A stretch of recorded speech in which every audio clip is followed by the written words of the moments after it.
평양 인근의 애국열사릉. 지난 86년 북한 당국이 우리의 국립묘지처럼 조성한 이 묘역에는 남북한 주요 인사들의 가묘 300여 위가 모셔져 있다. 김일성 종합대학 총장인 허헌, 좌우 합작운동으로 이름난 김규식을 비롯해 전혀 뜻밖의 인물인 조봉암이란 인물의 가묘도 포함되어 있다.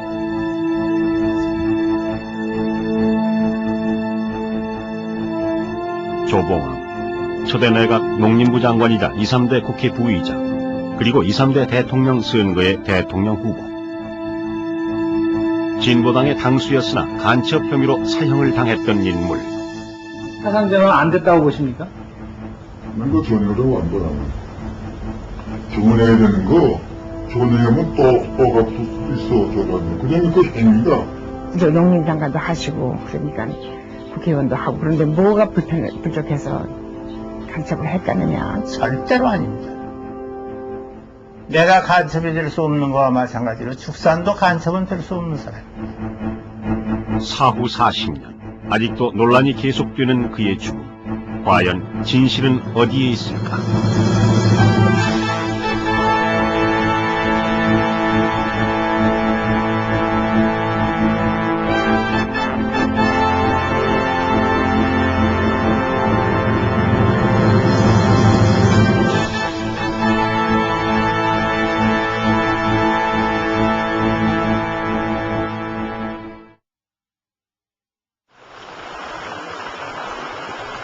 지난 7월 31일 망우리 공동묘지에서는 40번째의 쓸쓸한 추도식이 열렸다. 오늘 죽선 선생 탄신 100주년과 서거 40주기 추도식을 맞이하여 40년 전 간첩죄로 사형당한 대통령 후보 조봉암의 추도식. 서울 근교에서 지나간 정권 세력들의 정치 음모로 억울하게 법살된 선생에 대한 이제는 흰머리를 입어선 과거 그의 동지와 친지들은 여전히 40년 전 그 죽음의 억울함을 호소하고 있다.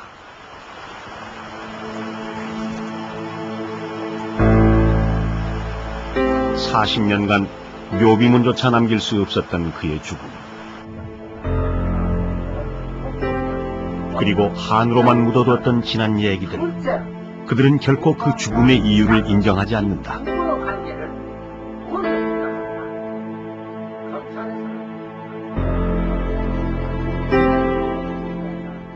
간첩이 아니죠.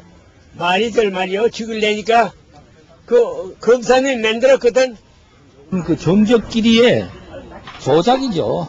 예, 조작이죠. 내가 개인적으로 생각할 때도 내 양심에 비춰서 그거는 간첩 행위는 그런 거 할 수가 없죠. 할 리가 없고. 앞으로 복권해야 됩니다.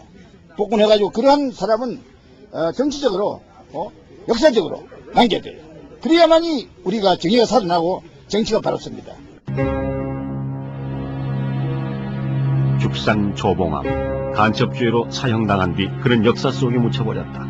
56년 대통령 선거 당시 촬영했던 이 화면은 현재 남아있는 유일한 그의 동영상이다. 하지만 그는 50년대 우리나라의 가장 중요한 정치인 중에 한 명이었다.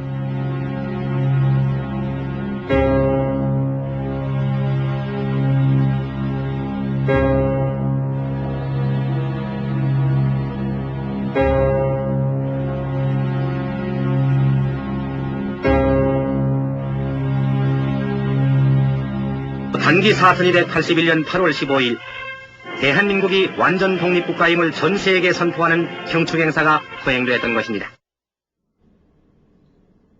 그는 1948년 건국 이후 구성된 초대 내각의 농림부 장관이었다.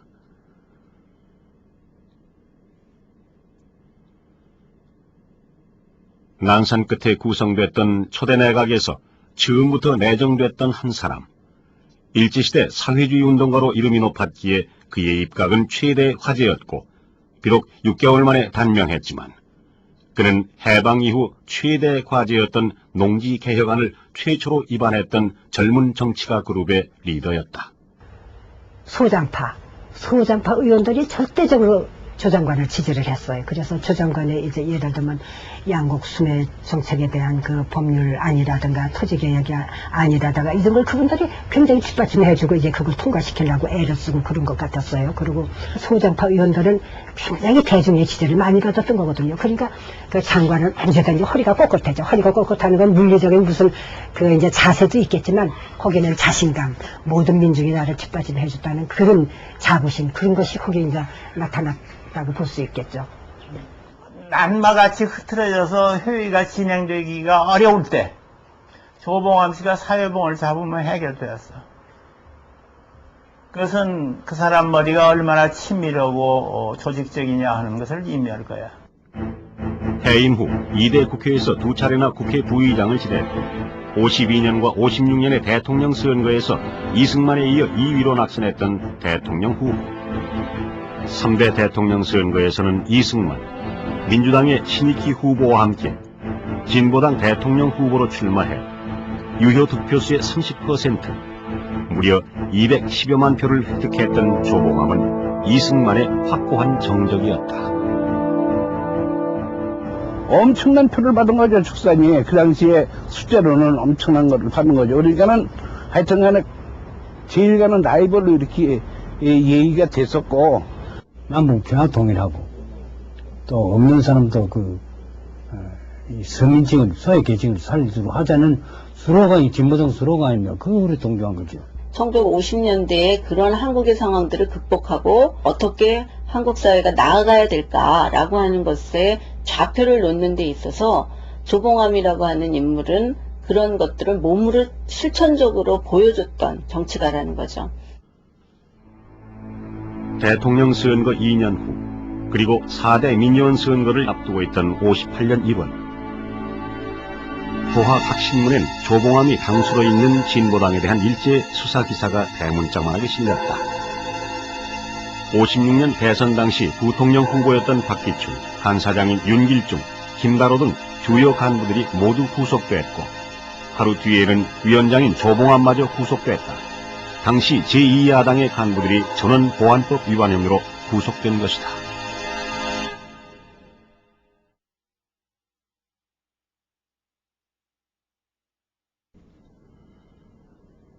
진보당 관계자들에 대한 첫 공판이 열린 것은 그로부터 2달 후인 3월 13일.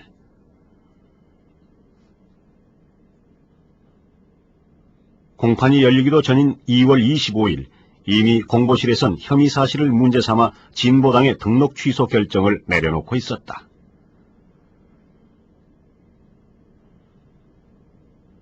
사상 유례가 없었던 희대의 정치적 사건에 법정안은 발 디딜 틈도 없이 사람들로 가득 찼다.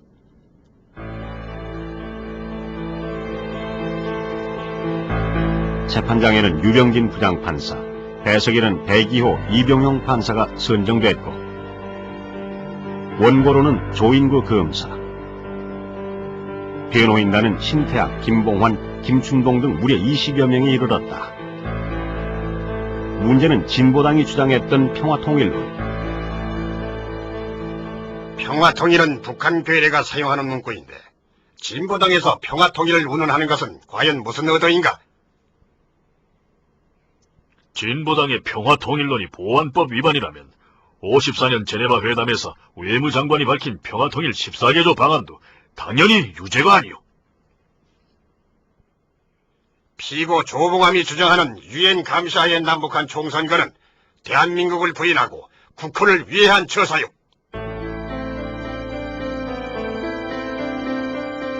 평화통일론을 비롯한 진보당의 강령이 국가보안법에 저촉된다는 것이었다.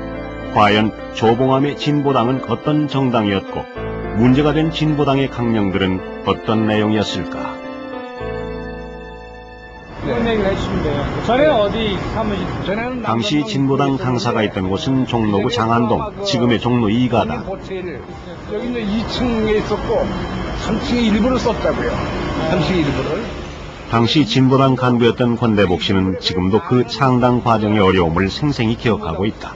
사람이 보통 많은 게 아니죠. 우리가 어디 얻으려고 그러면 경찰에서 미리 저걸 하고, 그런데도 하여튼 간에 그 당시에 사무실을 얻을 수 있었던 거는, 죽산 선생의 어떤 지지적인 그런 역량이 확산되어 있었기 때문에 축산선생의 힘으로 그 경찰의 박해 속에서도 이와 같은 사무실을 얻을 수 있었다, 그런 생각을 합니다. 진보당은 1956년 창당된 우리나라 유일의 혁신정당. 그 색깔은 창당 선언문만 봐도 한눈에 드러난다. 이러한 새 이상과 새 사고방식의 기초 위에서 혁신적인 정치행동을 하려는 대중의 전의로서 진보당을 조직하는 것입니다. 이런 인류의 새 이상을 바꾸고 이념적으로 뭉친 정당은 필연적으로 방범한 근로 대중을 사회적 기반으로 하는 피해 대중의 당이 되는 것이고, 또 그러한 대중의 피해 대중의 전위, 사회민주적 색채가 강했던 진보당의 강령들. 그 중에 하나가 바로 평화통일론이었다.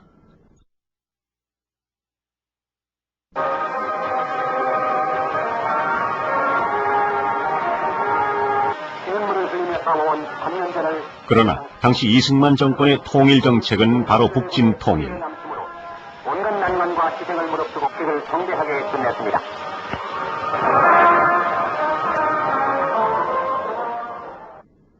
정부 여당의 핵심 정책과 정면으로 대치되는 진보당의 평화통일론은 국민들로부터는 열광적인 지지를 받았지만 검찰은 바로 이 평화통일론을 문제 삼아 진보당 간부들을 구속한 것이다. 무력 통일은 안 되고 정치적 협상에 의해서 이루어지는 통일 외에는 다른 길이 없다. 라는 이런 평화통일론의 상징적인 어떤 주장 혹은 주창이 당시 국민들 또는 전쟁의 후유증에 굉장히 지치고 있었던 피해대중에게 커다란 어떤 반향을 불러일으켰다고 볼 수 있습니다. 그건 북진통일을 외치는 사람들이 평화통일처럼 무서운 것이 없었다. 즉 북진통일을 통해서 자신들이 한편으로는 이북과의 대결 자세를 강화하고 다른 한편으로는 이승만 독재 권력을 강화시키면서 또 극우반공체제도 강화시키는 그런 일면이 있었는데 평화통일은 그것을 허물어버리는 그런 역할을 했다. 그래서 그것에 대해서 공안검사건 정부 당국이건 큰 반발을 하지 않을 수가 없었던 것인데, 그러나 커다란 논란을 불러일으켰던 진보당의 평화통일론은 결국 무죄로 판결되고 만다. 무력 북진 통일이 합헌이고 평화통일은 위헌이다. 국현론은 헌법이 직접으로 안 했으면 간접적으로 명시되는 것이 그거 없거든. 그러면 뭐냐? 결국 이것은 그때그때 정당을 시시비 위해서 내세우는 태제로서 하는 것이지, 그것이 그 헌법을 뒤집어 엎는 것이 아닌 이상은 평화통일론이라고 해서 위헌이라고 썼다. 집권자의 비위에 거슬리면 위헌이라 그런 말은 안 되지 않느냐.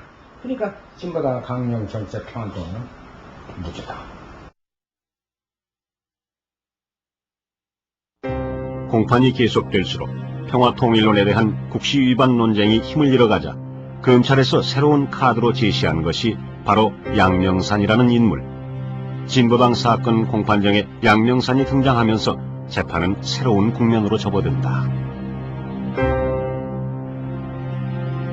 북한 당국은 피고 양명산을 통해 조봉암에게 자금을 전달했으며 조봉암은 밀소와 진보당 관계 자료를 북한으로 보내는 등 명백한 간첩 행위를 했습니다. 조봉암이 북한의 간첩인 양명산으로부터 거액의 자금을 받았으며 진보당 관계 서류 등 기밀 서류를 북한 당국에 보내는 등 간첩 행위를 했다는 것이다. 연이어 북한의 자금을 환전해준 달러상과 죽산의 딸 조호정의 자금 수수 사실, 죽산이 옥중에서 양명산에게 은밀히 정보를 전달했다는 쪽지 등 조봉암의 간첩 행위와 관련된 각종 증거들이 제시됐다.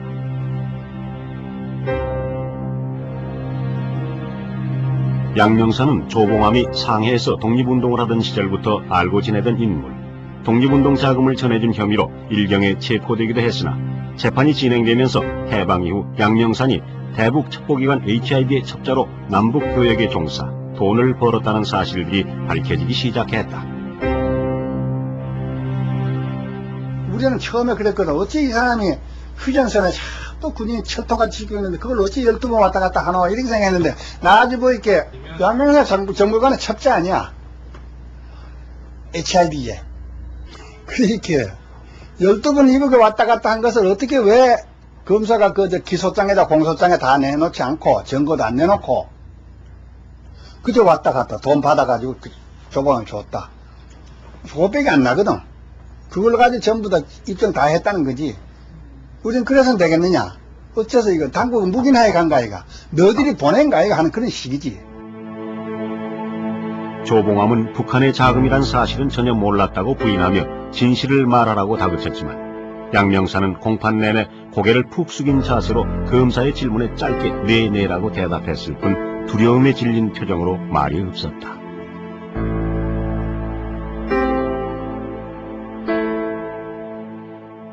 우리 1심 때는요, 팍 땀을 빼면서 검찰 기소 사실을 시인하는 거예요. 그 조봉암 씨가 허허 하는 거죠. 이럴 수가 있나 말이야. 사람이 이럴 수가 있나. 사실 이런 사람이 아니었는데도 이 사람이 이번에 이렇게 됐다고. 내가 언제? 당신이 그 돈이 이북에서 보낸 돈이라서 언제 했으며 내가 이북에서 보낸 돈이라면 내가 아무리 어려워도 그런 거 받아서 다음 해는 쓰지 않는단 말이야. 변호인단과 검찰 측의 치열한 공방전 끝에 1심 판결이 내려진 것은 58년 7월 2일. 서로 조 피고가 받은 돈이 북한의 자금인 줄 알고 있었더라도 실행하지 않았으므로 죄가 될 수 없다. 죽사는 보안법 위반 혐의로만 징역 5년을 선고받았고 나머지 진보당 간부에 대해서는 전원 무죄가 선고됐다. 이 박사하고 말이요. 조봉암 씨가 정적관계라는 걸 생각해서 자기도 참 안 됐지만은 5년을 선고했다 그거요. 그 사실 자기 내심으로서는 집행유예를 딱 알맞지 않겠냐 이런 생각을 했다 그런 얘기요. 그 사람이. 그러나 판결이 내려진 직후 법원은 용공판사를 처단하라는 서북청년단의 군악발로 진리게졌다. 사법사상 유례가 없는 법원 난입 사건이었다. 당시 재판장이었던 유병진 판사는 이 재판으로 인해 대통령이 제가해야 하는 판사 재임용 심사에서 결국 탈락하고 만다.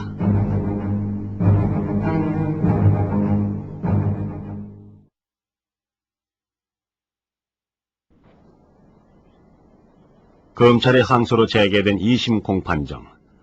조봉암과 양명산의 간첩 혐의를 심리하기 위해 김용진 주심판사 주재로 열린 2심 공판에서 양명산은 1심의 진술 내용을 모두 번복하고 나섰다. 1심의 진술 내용은 모두 특무대의 고문과 협박에 못 이게 하게 된 거짓말이오.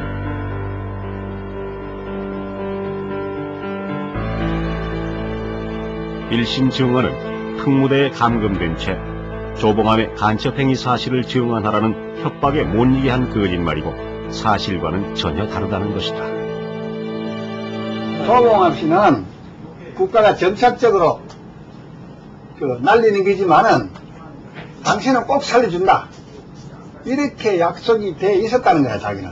양명사에는. 그런데 내가 사형이 뭐냐? 언제 해가지고. 이게 틀리지 않느냐? 이래가지고 이제 변심이 된 거야, 그 사람이. 그래서 주인을 통해가지고 나한테 찾아보내가지고. 당시 특무대원이었던 한 인물은 양명산의 증언이 사실이었음을 증언해 주었다. 조봉암의 간첩 혐의 조작에 특무대가 개입돼 있었다는 것이다. 야, 그거 있잖니. 언제 그런가 양명산이가 돈 같은 거 동생이 줬다고 하면 될 거 아니야. 어? HIV 양명산 사건에 의한 것이 결국은 가서 그렇게 씌워져서 그 사건과 다 연결된 걸로 이렇게 남기는 게 정부의 공작이지. 재판부 기피 신청을 내는 등의 소란 속에서도 재판은 일사천리로 진행되고 58년 9월 25일 판결은 내려졌다. 피고 조봉암과 양명산의 간첩 혐의를 인정하고 동피고들을 각각 사형에 처한다. 양명산의 자백이 번복됐음에도 불구하고 결국 사형을 언도받은 죽산 조봉암. 그는 왜 간첩으로 몰려야 했을까?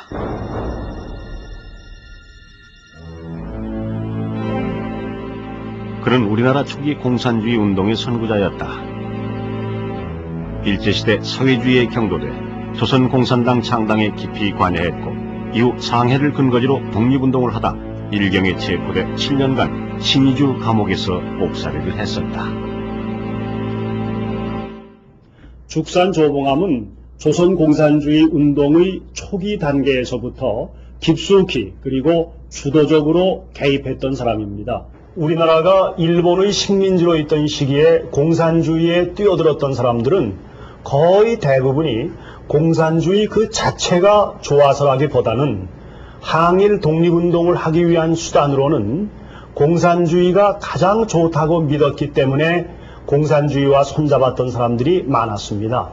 죽산 조봉암도 그러한 부류에 속했다고 하겠습니다. 그러나 해방과 더불어 그의 정치 행로는 판이해진다. 공산주의를 공개 비판하며 좌익과 결별하고 남한의 정치가로 변신한 것이다. 그 중에서도 공산주의자들이 그들의 사회 질서를 억압과 공포로서 유지하고 있는 대신에 우리 민주주의 진영에 있어서는 명랑하고 발달한 정치를 수행함으로써 모든 국민이 민주주의 사회라고 하는 안식처를 스스로가 정책하도록 하는 것이 무엇보다도 중요한 것이라고 생각합니다. 그는 초대 내각의 농림부 장관으로 국회 부의장으로 남한의 대표적인 진보적 정치인으로 부상했다. 그러나 54년 이승만의 종신집권을 보장하는 4.45 개헌 파동 이후 그의 운명은 달라지기 시작한다. 후야당인 민국당의 주류 조병옥, 김성수를 비롯해 민국당 내 가톨릭 계열인 장면, 장택상, 서성일 등과 자유당 원내 소장파인 민관식, 김영삼 등이 신야당 결성에 나섰지만 조봉암은 보수파들의 반대로 참여하지 못하고 혁신정당인 진보당을 창당하게 되는 것이다. 리 대통령 각하께서는 자유당 공천으로 대통령에 입후보하셨습니다. 한편 민주당에서는 고 신익희 씨, 가칭 진보당에서는 조봉암 씨가 각각 대통령에 입후보했으며 부통령에는 민주당의 장면 56년 3대 대통령 선거에 혁신밖에 살 길이 없다는 구호를 내세우며 출마한 조봉암은 선거운동 중 제1야당인 민주당의 대통령 후보 신익희와 야당 후보 단일화 협상을 시작한다. 신익희를 단일 후보로 내세우려던 계획이 신익희의 급소로 좌절되고 조봉암은 결국 진보당의 대통령 후보로 선거를 치르게 된다. 극악한 부정투개표 시비 속에 치러진 3대 대통령 선거에서 조봉암은 210여만 표를 얻으며 이승만의 강력한 정적으로 부상했던 것이다. 세계 여론이 죽산은 투표에는 이기고 개표에는 졌다. 이런 얘기를 했던 간에 세계 각국 언론들이 거의 다 그랬습니다. 뉴욕타임스에도 그런 식으로 나왔고, 그러니까는 이 이승만 박사가 죽산을 정치적으로 엄청나게 경계하지 않을 수가 없었죠. 라이벌이기 때문에. 그리고 2년 후 조봉암은 간첩죄로 구속됐던 것이다.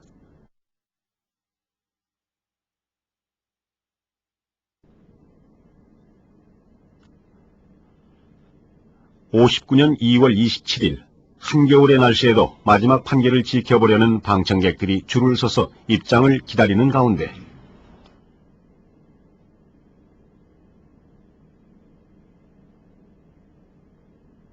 조봉암과 양명산의 간첩죄에 대한 상고심이 열리고 국내외 여론이 촉각을 곤두세운 채 선고 내용을 주목하는 가운데 재판부는 마지막 판결을 내렸다.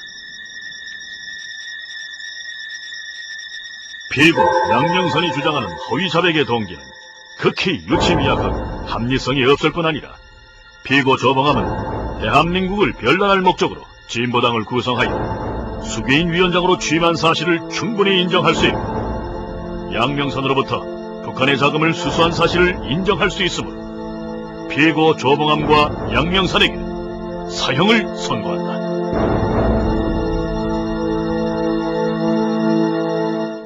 그 수사 기록들을 보더라도 양이섭이 그 육군 특무대에서 심호를 받을 때 자살을 기도했다거나 또는 양이섭이 공판받기 전에 한 1개월 이상을 불법 감금되어 있다거나 이런 걸 모든 걸 고려할 때 양이섭의 그 수사기관에서의 자백 그리고 1심 법정에서의 자백은 임의성이 없다. 헌법과 형사소송법의 그 소송법상의 그 자백 이른바 자백 배제 법칙에 반하는 그런 자백이 아닌가라고 생각하고 있습니다.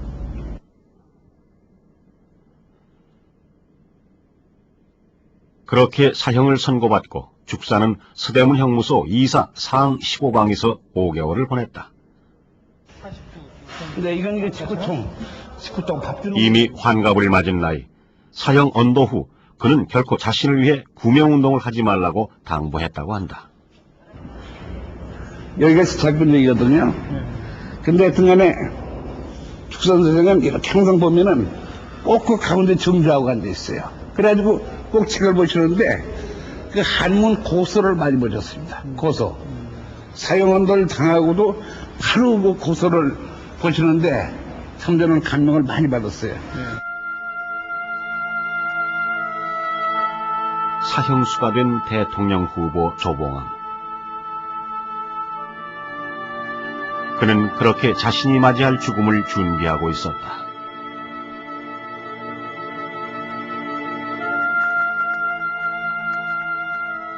그러나 감옥 밖에서는 눈물겨운 구명운동이 계속됐다.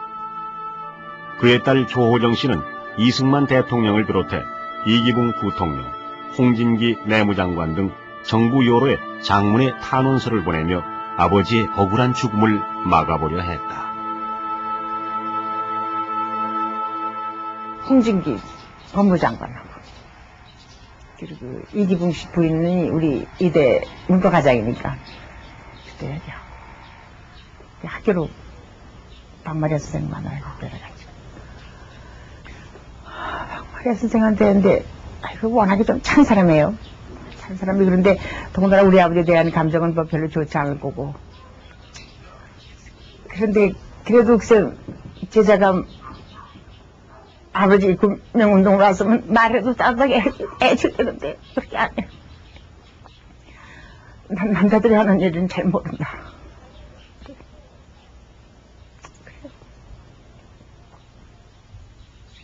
정치적인 얘기는 잘 모른다 그런 얘기죠. 내가 무슨 거들을 일은 아니다 그런 뜻으로 얘기하는 거죠. 거들대고 뭐라고 얘기해요.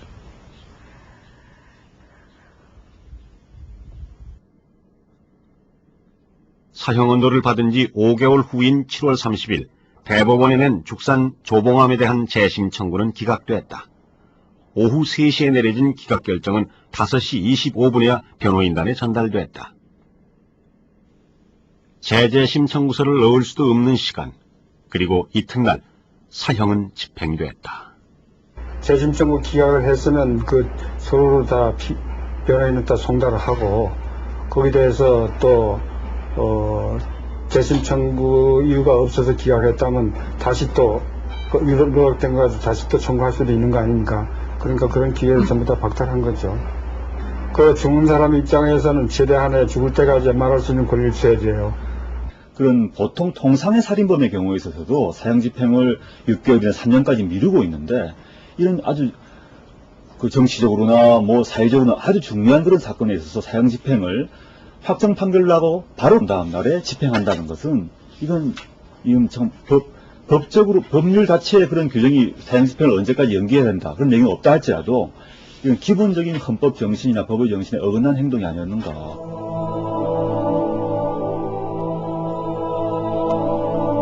재심 청구 기각 결정이 내려진 다음 날인 59년 7월 31일 오전 10시 30분 대기 중인 검사실로 형을 집행하라는 명령이 떨어졌다. 그리고 가족들도 알지 못하는 사이 죽사는 형장의 이슬로 사라졌다. 그러니까 그날 오빠하고 같이 면회를 갔는데 아버지 몸이 불편하시니까 면회 안 나갔다 그러시더래요. 그러다가 간수 부장이 그래요. 그래서 설마 그러니. 그리고 그게 부결이 됐다고 해도 그렇게 빨리 집행할 줄은 몰랐죠. 그럴 수가 없죠. 아니, 그게 재심이 부결됐다고 해서 그 이튿날 집행하는 법이 어딨어요. 역사에 없는 일이죠.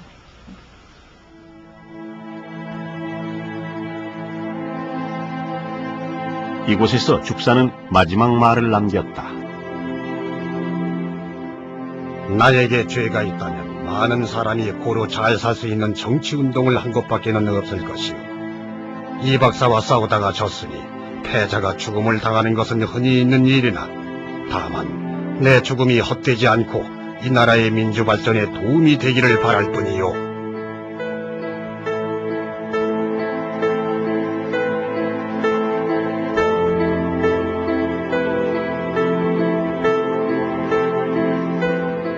향년 61세.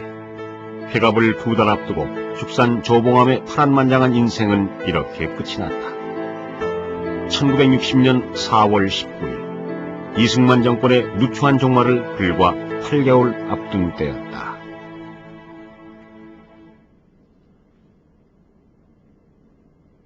그의 죽음은 정부의 보도 통제로 철저히 숨겨졌다.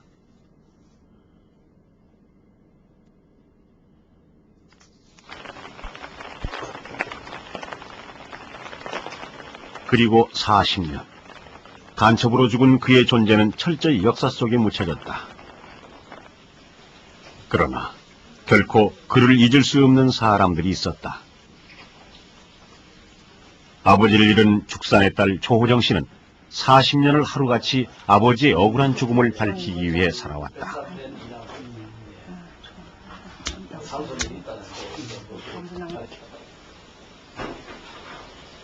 그러나 세월이 흘러서도 한 번 간첩으로 죽은 아버지의 이름은 되살아나지 않았다.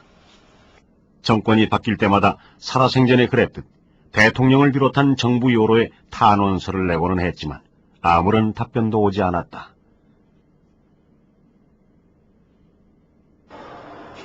그만큼 우리 사회의 반공 이데올로기는 철저하고 굳건했다. 세월이 많이 변해서 요즘 또 조봉암 선생 복권운동도 하고 그러지 않습니까? 그런데 다 하라고 난 조봉암도 복권식이고 부대프랑도 다 복권식이고 과거 뭐 폭동 갔던 사람들 전부 다 애국자 만들어주고 지금 냉기는 정식되었다고 하지만 그 미소간에 정식이 됐기 우리 한국도 강화되고 있잖아 지금 냉전이. 조봉암 선생은 전향했지 않았습니까? 이거 전향하려고 한 거야. 전향해야 되는 거 전향하면 또 갚을 수도 있어 저라면. 그냥 그 행위다. 이거 돈 안 받았어야지 그 돈은. 이거 돈 받으면 되지 그걸 갖다가 전향했다고 그래.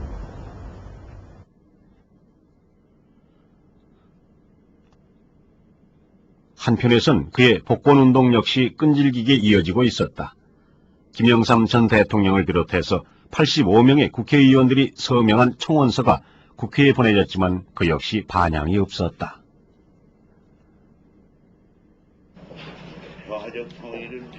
그의 복권운동에 앞장서 왔던 전 국회 부의장 윤길중 씨. 진보당 간사장으로 죽산과 함께 구속됐다 무죄 석방됐던 그는 아직도 죽산의 무죄를 주장하고 있다. 그렇다면 과연 죽산을 죽음으로 이끌었던 사람들은 어떤 사람들일까? 국회를 지키고 엄격한 태도를 취해서 남북한의 관계에 전쟁을 나가는 이해라고 봐야 한다.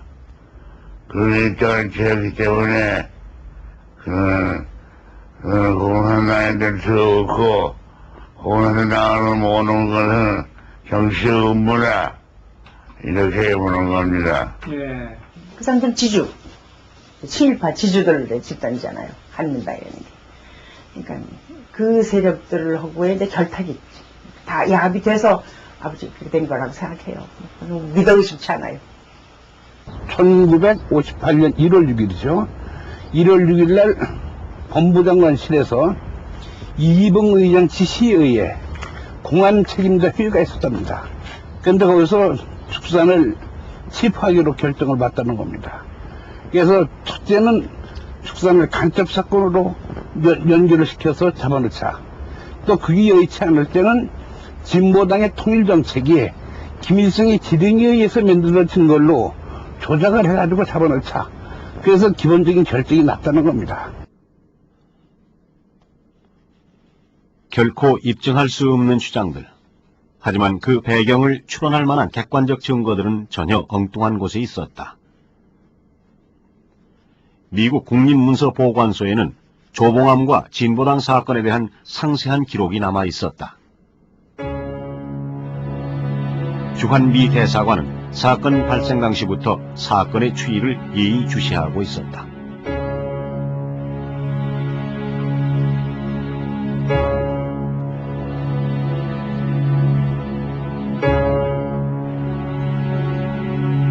미국의 결론은 조봉암과 진보당 사건 배후에 이승만 정권의 계획이 존재했다는 것이었다.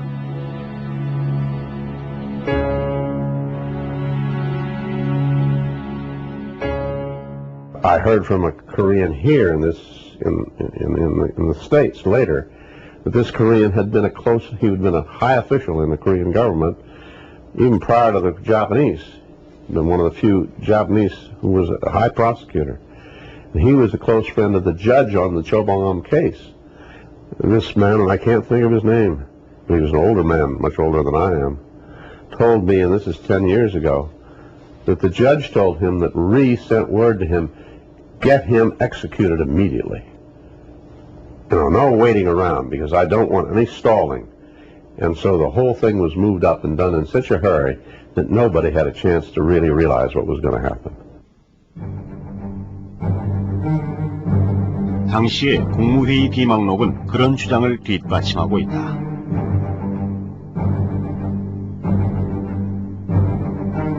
대통령과 각부 장관들이 나눈 대화 속에는 곳곳에 조봉암 죽음의 대통령의 의지를 감지할 수 있는 대목이 보이고 있다.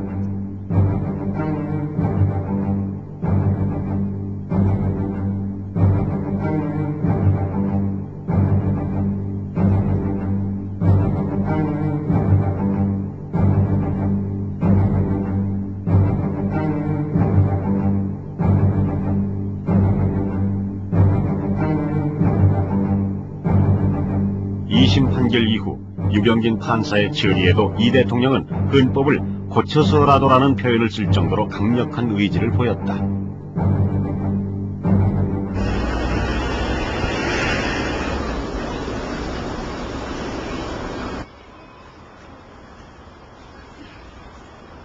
안녕하세요.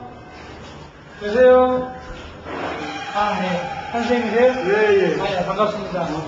MBC에서 나왔습니다. 예, 예.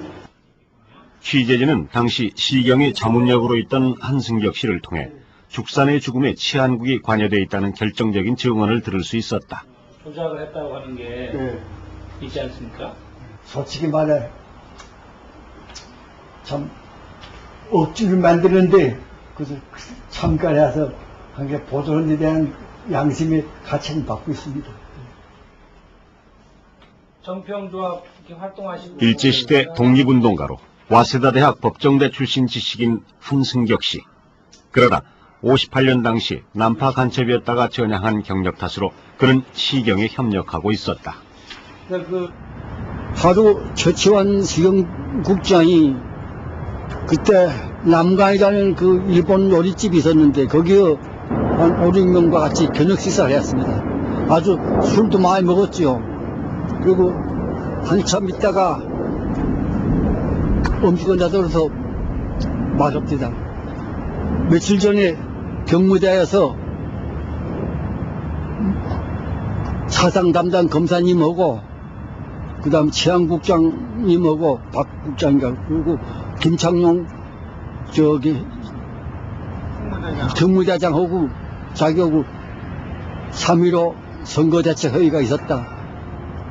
그런데 여러 가지로 분석한 결과 지금 진보당 의랑 두고는 이승만 승리가 대단히 불가능한 일이라고 이렇게 결론 내렸다. 그래서 어떻게든지 시경 치안국대로 또 정무대대로 또 시경장실로도 우리 단체들이 각각 책임지고 어떻게 진보당 당을 말이야 와해마살지를 대책을 연구하지 않고는 말이야 선거를 이달 두고는 도저히 안 된다고 결론 내렸다고 이렇게 말씀하셨습니다. 네. 기본 방향은 조봉암 출신이 그렇기 때문에 공산당을 밀어야 된다. 진보당을. 그래서 국가보안법이겠는가 뭐 대공법이겠는가 위반으로서 잡아였는 길밖에 없다. 그의 말처럼 죽사는 보안법 위반 혐의로 체포됐었다. 이 사람이 그 공산당과 관계되는 막스 레닌주의와 관계되는 그런 그 사상적 표현이 많으니 이것은 B팀 말하면 유한식, 한승격, 최모 등이 조사를 해가지고 철저히 조사 분석해서 제출했다 하고 그렇게 해가지고 우리가 반국법 위반으로서 진보당을 오바해지기자 이렇게 방향되었습니다. 자신의 의지와는 상관없이 당대의 정치적 거목을 죽음으로 몰고 가야 했던 한 지식인. 한승격 씨는 이제서야 마음이 홀가분해졌다고 했다. 참 역사가 변하고 사회가 변하고 어쨌든 좀 과거에 관계했던 경찰관, 검사, 판사도 다 좀 반성해서 참 진보당이라는 걸 그렇게 한 게 정권이 대통령 한 번 더 해보기 위해서 그 숱한 그 희생을 지겠다는 걸 반성하고 좀 사면의 길을 열어줬으면 좋겠다는 그런 마음만 가지고 오늘 제가 이 자리에 나와서 이런 말씀 드립니다.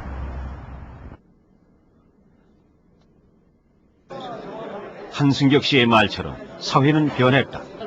죽산에 대한 평가는 이제 공개적인 자리에서 새로이 내려지고 있다. 다양한 쟁점들, 사회민주 정책이 잘 조봉암 연구가들이 내놓은 새로운 평가들. 문은 난력의 분단 시대에 민중을 하여금 희망을 갖게 했던 제 어렸을 때 기억입니다만 그러한 정치가 있습니다. 죽사는 국회 내에서 중도 세력의 리더로서 자리매김을 할 수 있었고 죽산 선생의 활동이 아무래도 죽사는 이곳에서 새로 태어나고 있었다.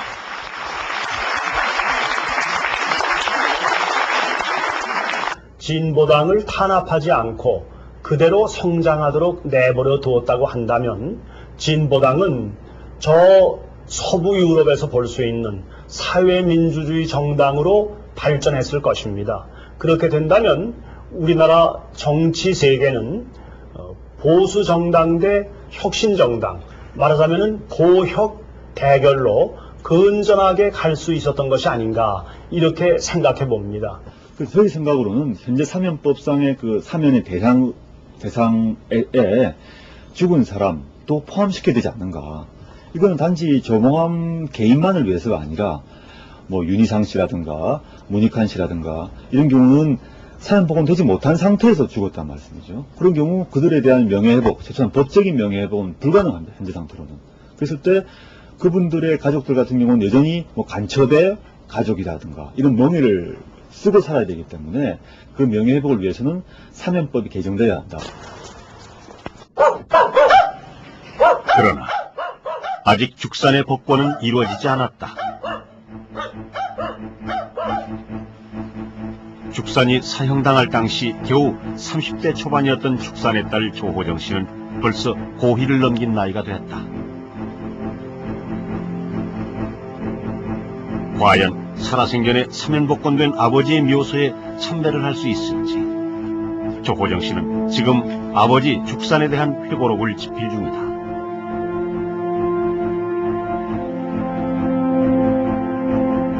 젊어서는 독립운동에 몸을 바쳤고 우리의 파란만은 근현대사의 고비고비마다 가장 중심에서 그리고 가장 치열하게 살았던 당대의 한 정치가였던 아버지. 단지 다수를 위한 정치를 펼치려 온몸을 던졌다 비명에 가야 했던 너무나 다정했던 아버지 죽산 조봉암.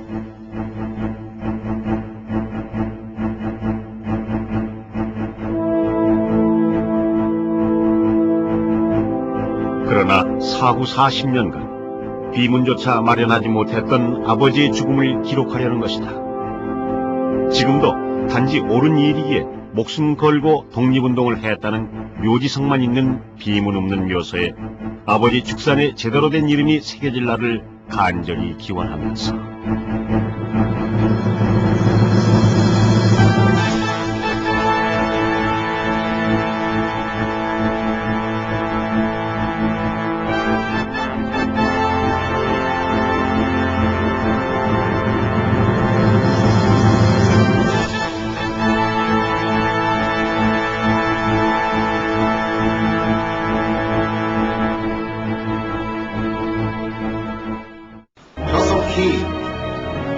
대통령 집선제 개헌을 하고 당선시키기 위해서는 극적인 효과를 봐야 하고 저기에서 일방적으로 선언하고 나중에 받아들이는 그게 가능하다고 생각하십니까? 최상위 부대가 그러한 출동 명령을 받아서 준비를 하고 있다.